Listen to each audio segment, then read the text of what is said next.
प्रियंका सिंह जी, वाराणसी से। राधे राधे महाराज जी। महाराज जी, ऐसा कहा जाता है कि अगर किसी संत या महापुरुष से मिलने जाएं तो खाली हाथ नहीं जाना चाहिए, परंतु अगर वो स्वीकार ना करें या उनको किसी चीज की आवश्यकता नहीं तो खाली हाथ का मतलब क्या? रुपया, सेव संतरा, फल फ्रूट, ये आप समझते हो क्या? नहीं, हमारे प्रभु कहते भाव का भूखा हूं मैं और भाव ही एक सार है, भाव से मुझको भजे तो भव से बेड़ा पार है, भाव बिन सुनी पुकारे मैं कभी सुनता नहीं, भाव पूरित तेरे ही करती मुझे लाचार है। भाव का भूखा हूं मैं। आज संत मिलन को था, हृदय उल्लसित हो रहा है। आज भगवान ने अपार कृपा की, आज साधु समागम। ये जो आप उल्लसित होकर आ रहे हैं ना, यही आप आ रहे हैं। नहीं तो आप 100 कुंतल सेव संतरा अंगूर लेके आवे, भाव नहीं, अभिमान है, तो आप खाली आ रहे हैं और खाली ही जाएंगे। खाली आ रहे हैं, खाली ही जाएंगे। और भाव लेकर आ रहे हैं। अब भाव में पत्रम पुष्पम फलम तोयम ये में भक्ता प्रेक्षति। यदि भगवान ने दिया है, हमारा भाव है, तो हम पत्र पुष्प फल जल कुछ भी नहीं है तो अपने भाव से समर्पित कर रहे हैं। भाव हम सामने गए और उनके चरणों में अर्घ समर्पित कर रहे हैं, चंदन है कुछ नहीं समर्पित। तो हम तो उत्तम बात समझते हैं कि संतों को आपका मन चाहिए। आप अपना मन संतों को दे दो, जो आज्ञा करे उसका पालन करो, इससे बढ़कर कोई भेंट नहीं होगी। आप सेव संतरा रुपया पैसा रख के गए, मनमानी आचरण कर रहे, तो संत समागम का फल क्या मिला? संत समागम का फल है भाव लेकर आओ और जो कहें उसको मानो, यही बात है। वस्तुओं का तो कोई खास बात तो नहीं है, भगवान ने उसके लिए भी आज्ञा की है। पत्रम पुष्पम फलम तो, एक तुलसी दल है, एक चुल्लू जल है, एक कोई फल है, एक कोई पुष्प है। यदि हम चरणों में अर्पित करते हैं तो भगवान कहते हैं भावपूर्वक अर्पित, भक्ति पूर्वक अर्पित करने पर मैं उसे खा लेता हूं, मैं उसे स्वीकार कर लेता हूं। तो कभी ऐसा अवसर जो संत स्वीकार करें, अपने पास जो कुछ है वो प्रदान कर दिया। थोड़ा मान लो किसी संत को कभी भिक्षा के लिए बुला लिया, उनको भोजन पवा दिया।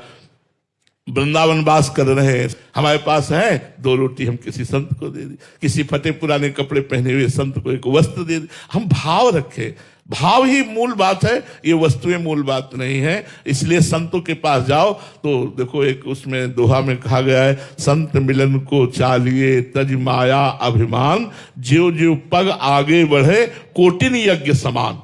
अगर माया और अभिमान का त्याग करके हम, अब जैसे आप कोई अच्छी वस्तु ला रहे हैं और आपको गर्व है कि आज वो वस्तु देंगे बाबा को मिली नहीं होगी, इतने सुंदर सेव है, इतने किसी काम कर रहे हैं, और आप एक छोटी सी वस्तु ला रहे हैं। लग रहा है कि एक गरीब आदमी एक संत के यहां देखा, बड़े बड़े सब पूज्य पादुड़िया बाबा जी की बात कर रहा हूं, हरि बाबा के बांध में थे, तो बड़े बड़े सेठ महाजन सब बड़े बड़े दलिया में सेव अंगूर और सब भर के लाए थे, ऐसे सब नीचे रखे थे। एक गरीब किसान यही बात सोचकर कि संत मिलने के लिए जाए तो कुछ लेके जाए, और उसके पास बेचारे के पास कुछ था नहीं, तो कचरिया समझते हैं ना, खेतों में वो स्वाभाविक जग जाती है और इतनी इतनी होती है, खटमिट्ठी होती है, वो कोई खास नहीं। वो 5 कचरिया पकी हुई बांध के लाया, और जब सभा में आया देखा कि उनके सामने इतने बड़े बड़े लोग बैठे हैं, इतने अंगूर सेव संतरा सब, तो ऐसे कचरिया छुपा के बैठ गया, अंदर से रोने लगा, काश भगवान मुझे भी सामर्थ्य दिए होते तो बाबा के सामने जाता और मैं भी बाबा को भेंट देता। बाबा सिद्ध पुरुष, बाबा ने कहा ए भाई तुम खड़े हो, वो तो डर गया एकदम, इधर आओ, नजदीक आए, क्या लाए हो हमारे लिए? और जैसे सुदामा जी अपने तंदुल छुपा रहे थे कि इस सभा में जहां ढेर सारे अंगूर सेव संतरा रखे, मेवा मिष्ठान, वहां कचरिया, बोले बाबा इधर। सब सभा के बीच में बाबा ने वो कचरिया उसकी पाई और सेव संतरा अंगूरों का इनको बंटवा दो। भगवान और भगवान के भक्त वस्तु के भूखे नहीं होते, भाव के भूखे होते। सुदामा जी के तंदुल भगवान ऐसे पा रहे मानो जन्म जन्म के भूखे हों। रोज 56 भोग लगता है, कभी द्वारिकाधीश ने वाह नहीं कहा, आज वाह कह रहे सुदामा के तंदुल पागल, वाह वाह। सबरी मैया के बेर खा के राम जी तृप्त हो रहे हैं।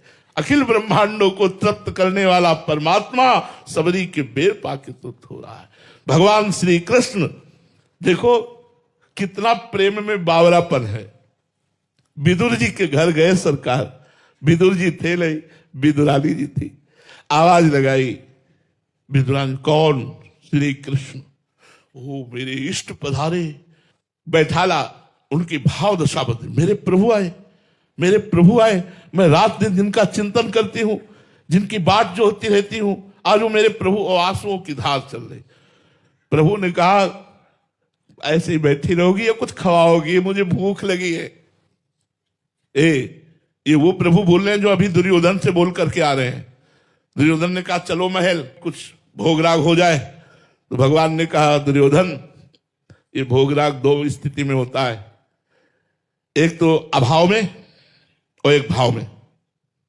मेरे में अभाव नहीं, तेरे में भाव नहीं। मुझे भूख नहीं लगी, मैं कोई भिक्षुक नहीं कि मैं भूखा तेरे पास जाऊं और तेरे में भाव नहीं। या तो कोई प्रीति परवश होकर पाता है या तो दरिद्रता परवश होकर के पाता है।